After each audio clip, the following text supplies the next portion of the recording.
Salut les amis, bienvenue. Alors dans cette vidéo, nous allons voir la correction de l'exercice que vous voyez sur votre écran. Alors on se donne une fonction f de x définie de la façon suivante.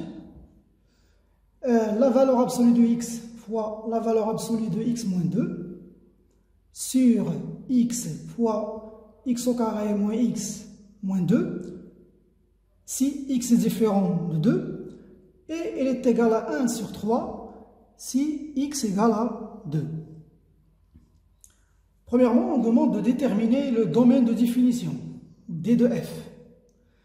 Deuxièmement, étudier les limites de f en moins 1, plus l'infini et moins l'infini.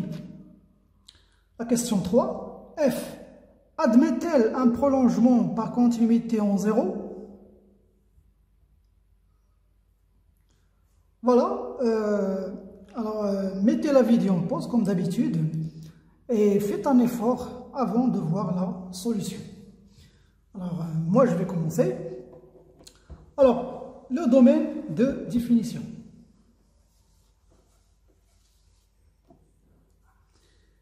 Alors, d de f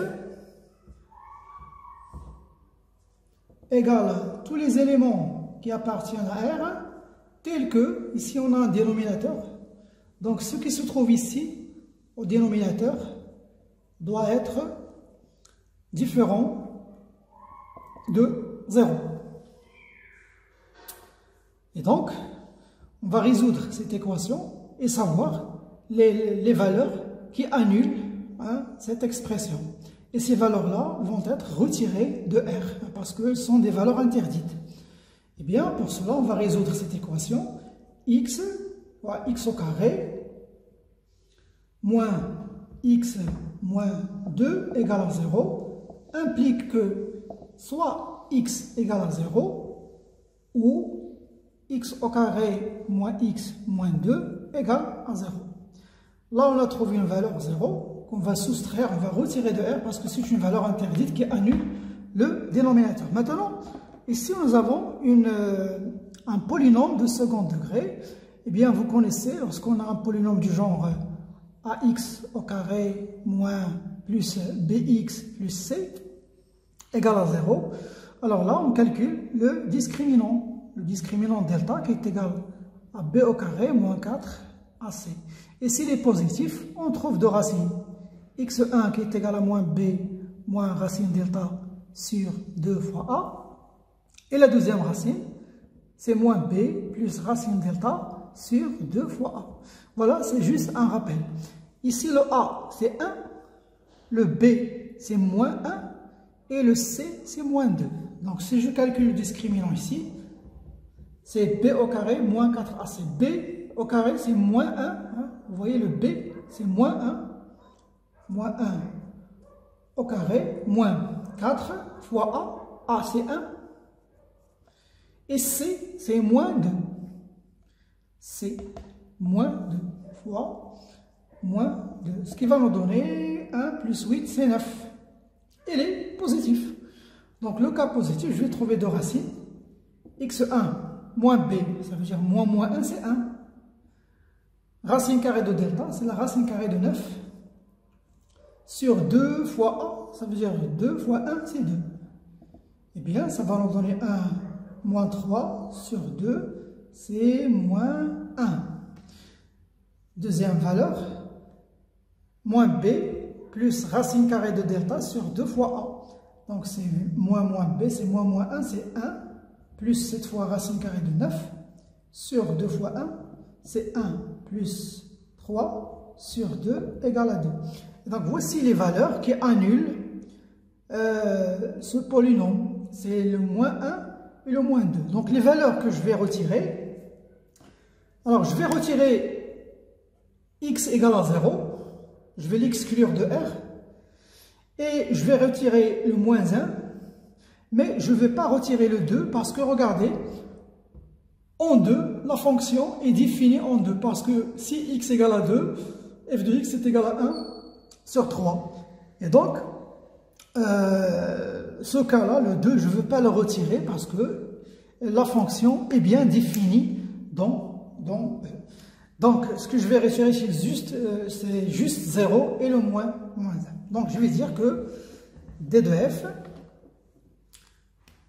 donc, D de F, c'est R moins, donc on va retirer, comme j'ai dit tout à l'heure, moins 1 et 0. Vous pouvez aussi l'écrire, si vous retirez 0, ça veut dire c'est R étoile. Juste, on va retirer de R étoile moins 1. Alors, soit vous l'écrivez comme ça, soit vous l'écrivez comme ça. Toutes les expressions sont vraies. Alors, comme vous voulez. Voilà le domaine de définition. C'est le R. On va retirer le moins 1 et le 0 parce qu'il annule le dénominateur. Donc, maintenant, la deuxième question, on va étudier les limites. D'abord en moins 1. Alors, dans ce genre d'exercice, lorsque vous avez des expressions avec des valeurs absolues, vaut mieux expliciter ces fonctions, les écrire lorsque le x parcourt le domaine de définition. Et pour cela, le mieux c'est que j'adresse un tableau, comme ça, vous adressez un tableau, vous dites, là on va mettre d de f, moins l'infini, ici nous avons moins 1, et là on a 0, et là on a 2, et là c'est plus l'infini. Alors on va retirer le 1, donc la valeur absolue de x, la valeur absolue. Je fais ce travail, vous allez voir, ce travail que je vais faire maintenant va vous faciliter le travail des limites, vous allez voir comment. Alors d'abord on va expliciter la valeur absolue. Alors, la valeur absolue de x, elle s'annule en 0, ici. Bien sûr, le 0, c'est une valeur qui n'appartient pas à... Donc, lorsque le x est inférieur à 0, la valeur absolue de x égale à quoi? Eh bien, égale à moins x. Alors, dans ces intervalles-là, de moins l'infini jusqu'à 0, la valeur absolue de x égale à moins x. Et de 0 jusqu'à l'infini, eh bien, c'est x. Ça, c'est l'expression de la valeur absolue de x. Maintenant, la valeur absolue de x moins 2. La valeur absolue de x moins 2 s'annule en 2, ici. Donc, de moins l'infini à 2, ça veut dire lorsque le x est inférieur à 2, ça veut dire que x moins 2 est inférieur ou égal à 0. Ça veut dire que la valeur absolue de x moins 2, lorsque ce x moins 2 est négatif, c'est moins x moins 2. Et bien sûr, lorsque le x est supérieur à 2, ça veut dire ici, de 2 jusqu'à plus l'infini, on va voir que x moins 2 est positif. Ça veut dire que la valeur absolue de x moins 2 va être égale à x moins 2. C'est ce que je vais écrire ici. Donc, je vais dire ici, moins x moins 2, moins x moins 2, moins x moins 2. Et lorsque le x est supérieur à 2, on va avoir x moins 2. Maintenant, je fais le produit. Ça veut dire, je multiplie la valeur absolue de x fois la valeur absolue de x moins 2. Donc, en effectuant le produit, je vais avoir ici moins fois moins, c'est plus. Donc, je vais avoir x fois x moins 2. Et là, moins x fois moins x moins 2, c'est plus. Donc, je vais avoir x fois x moins 2. Le x fois le moins, je vais avoir moins x fois x moins 2.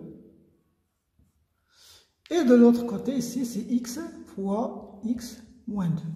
Voilà les formes de cette expression lorsque le x parcourt le domaine de définition. Bien, maintenant, je peux passer aux limites. Et vous allez voir, ça va beaucoup nous faciliter la tâche maintenant. Alors, commençons par la limite de f de x quand x tend vers moins 1. On va commencer par moins 1, moins. Ça veut dire à gauche de moins 1. Eh bien, regardez, à gauche de moins 1, cette expression, la valeur absolue de x fois la valeur absolue de x moins 2 égale à x fois x moins 2.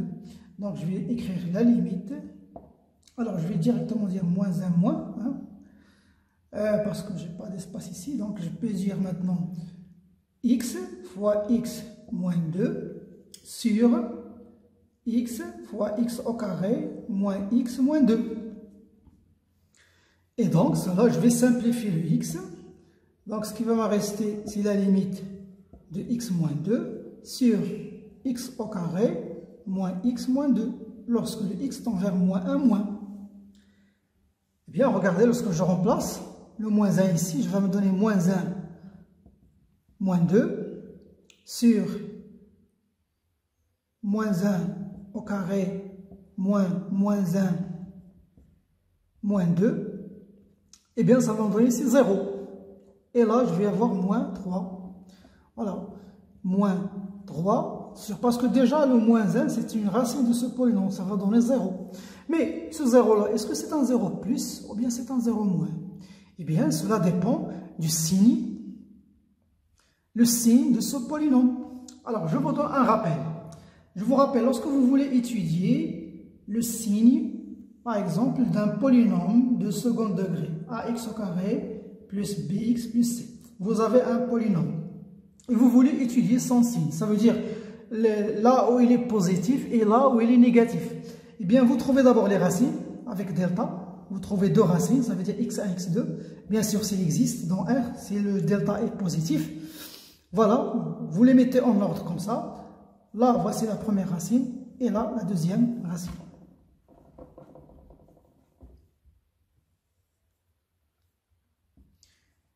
x2. Là, c'est moins l'infini, et là, c'est plus l'infini. Donc, le signe de ce polynôme. Alors ici, entre les racines, dans cet intervalle-là, ici, on dit que c'est signe de moins a. Ça veut dire le a ici, si le a est positif, là, je vais avoir négatif. Et si le a est négatif, là, je vais avoir positif. Moi, l'important, c'est que ici, c'est le signe opposé de A. Et là, hors les racines, ça veut dire ici, signe de A, signe de A. Voilà, si le A est positif, là est positif, positif. Si le A est négatif, là est négatif, négatif. Voilà, c'est comme ça qu'on étudie le signe de notre polynôme, des polynômes de second degré. Donc, je vais effectuer ça pour notre polynôme ici. Voici x au carré moins x moins 2. Je vais la mettre ici. Donc, je vais avoir x au carré moins x moins 2. Les racines, on les a déjà trouvées. Hein. C'est moins 1 et 2. On a déjà calculé le discriminant, delta, lorsqu'on cherchait le domaine de définition. Moins l'infini, plus l'infini. Regardez 1. 1, c'est 1. Et 1, comment il est? Il est positif. Donc là, il va être négatif. Et là, il va être positif. Voilà le signe de notre polynôme. Ça veut dire que là, je travaille à gauche de 1. À gauche de 1, ça veut dire 1 moins 1. Alors, à gauche de 1, comment est le signe de ce polynôme? Il est positif. Donc, notre 0 ici va être 0 plus. Donc, moins 3 sur 0 plus, c'est moins l'infini. Voilà, donc on va faire la même chose ici pour la limite en moins 1 plus. Donc, je vais noter d'abord ici ce signe de ce polynôme. X au carré moins x moins 2, moins 1, 2. Alors là, il est positif, négatif, positif. Bien. Maintenant, la limite de f de x quand x tend vers moins 1 plus est égal à la limite. Regardez, moins 1 plus, ici. La valeur absolue de x fois la valeur absolue de x moins 2 est égale à x fois x moins 2. Donc, je vais dire x moins. Vous voyez, le tableau nous facilite le travail. X fois x au carré moins x moins 2. Moins 1 plus. Eh bien, c'est la même chose. Je vais écrire. Je vais simplifier le x. Donc, c'est x moins 2. X au carré moins x moins 2. Moins 1 plus. Là, je vais avoir toujours moins 3. Là, sur 0. Regardez, à droite de moins 1, quel est le signe de ce polynôme? Il est négatif. Donc, je vais avoir ici 0, moins. Et tout ça vaut moins sur 1, c'est plus. Donc, c'est plus l'infini. Et vous remarquez là, la limite à gauche, en moins 1, est différente de la limite à droite de moins 1. Ça veut dire que notre fonction n'admet pas de limite ici, en moins 1. Donc la fonction f, je peux dire, n'admet pas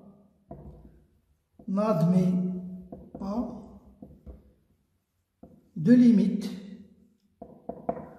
en moins 1, car la limite de moins 1 à droite, à gauche de f de x est différente de la limite de f de x en moins 1 à droite de moins 1. Voilà, donc il n'admet pas de limite, il est différente à gauche et à droite. Voilà, on a étudié la limite en moins 1. Maintenant, on va trouver la limite en plus l'infini et la limite en moins l'infini. Bien, alors la limite de f de x, quand x tend vers, on va commencer par moins l'infini, hein, c'est la limite, alors en moins l'infini, la valeur absolue de x fois la valeur absolue de x moins 2, c'est x fois x moins 2.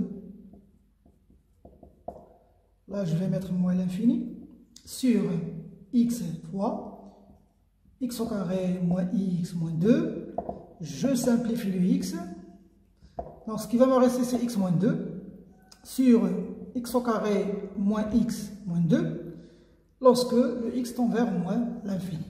Et regardez là, j'ai une expression qui est rationnelle. Ça veut dire ici, il y a un polynôme. Ici, il y a un polynôme. Et on sait que, un rappel, lorsque vous avez une fonction rationnelle, par exemple ax à la puissance n plus, donc je vais dire ici an fois an moins 1 x à la puissance n moins 1 plus a0 sur b par exemple 1 xm plus b2 en plus ici bm. Là, je vais écrire bm moins 1, x à la puissance m moins 1, plus jusqu'à b0. Alors, lorsque vous calculez la limite de cette fonction rationnelle à l'infini, alors vous prenez, c'est la limite, le terme de plus haut degré, celui-là, le plus haut degré, c'est an x à la puissance n sur bm x à la puissance n. Vous prenez le terme du plus haut degré, avec le plus haut degré, avec son coefficient bien sûr, et le terme ici de plus haut degré avec son coefficient.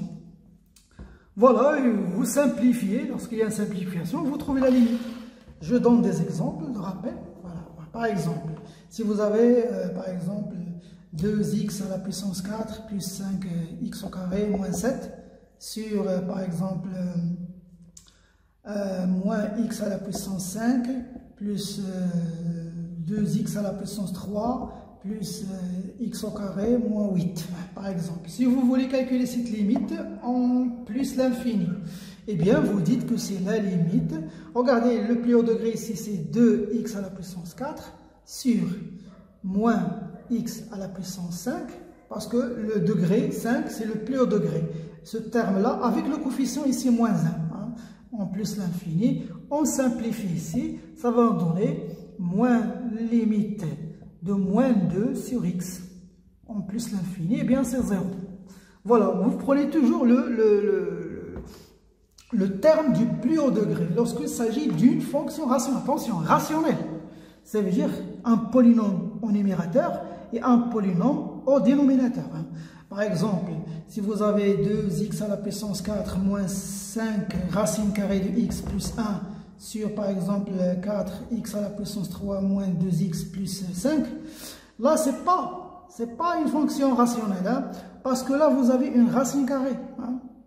Ça, c'est pas une fonction rationnelle, parce qu'il s'agit d'un polynôme. Il faut qu'il soit un polynôme. Donc, le terme ici de plus haut degré, c'est quoi?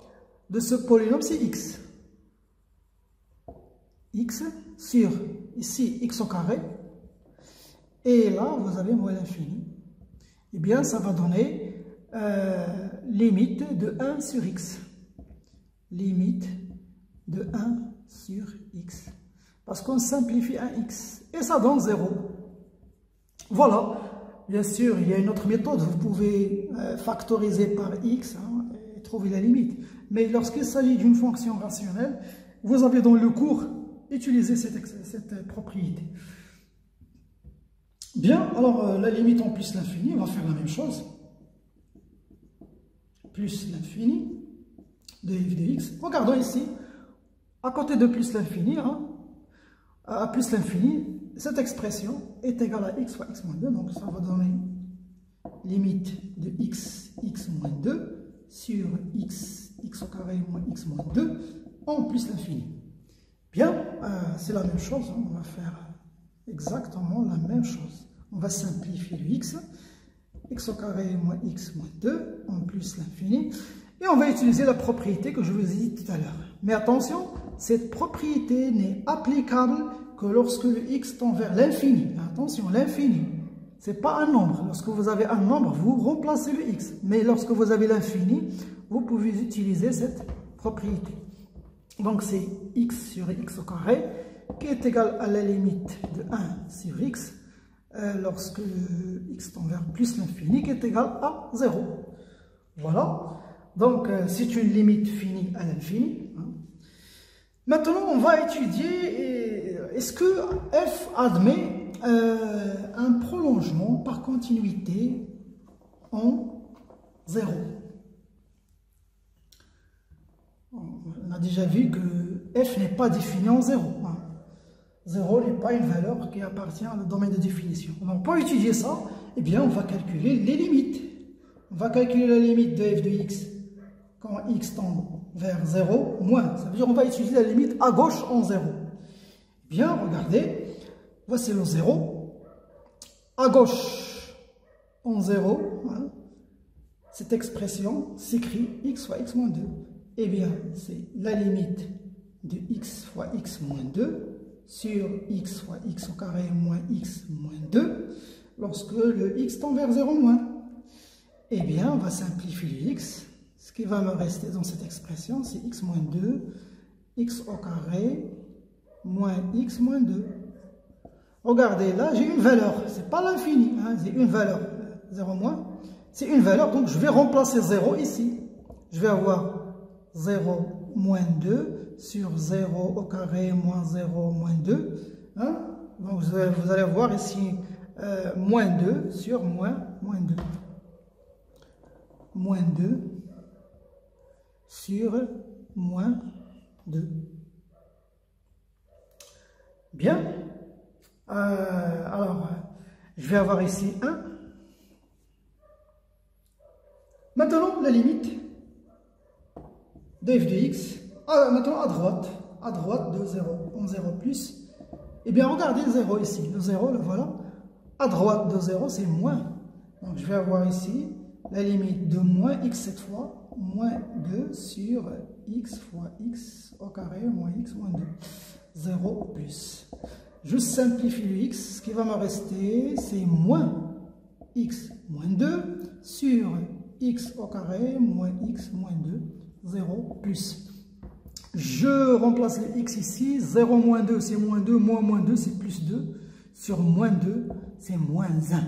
Alors qu'est-ce que vous remarquez là? La limite à gauche est différente de la limite à droite. Et donc je peux conclure que f n'admet pas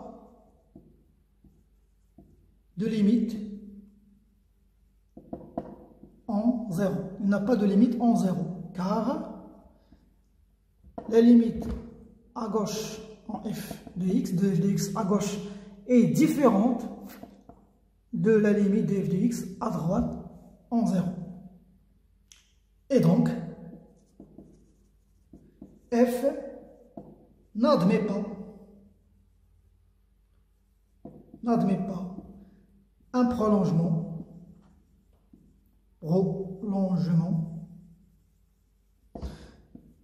par continuité en 0. Voilà mes chers amis, c'est la fin de cette vidéo. Je vous donne rendez-vous à la prochaine.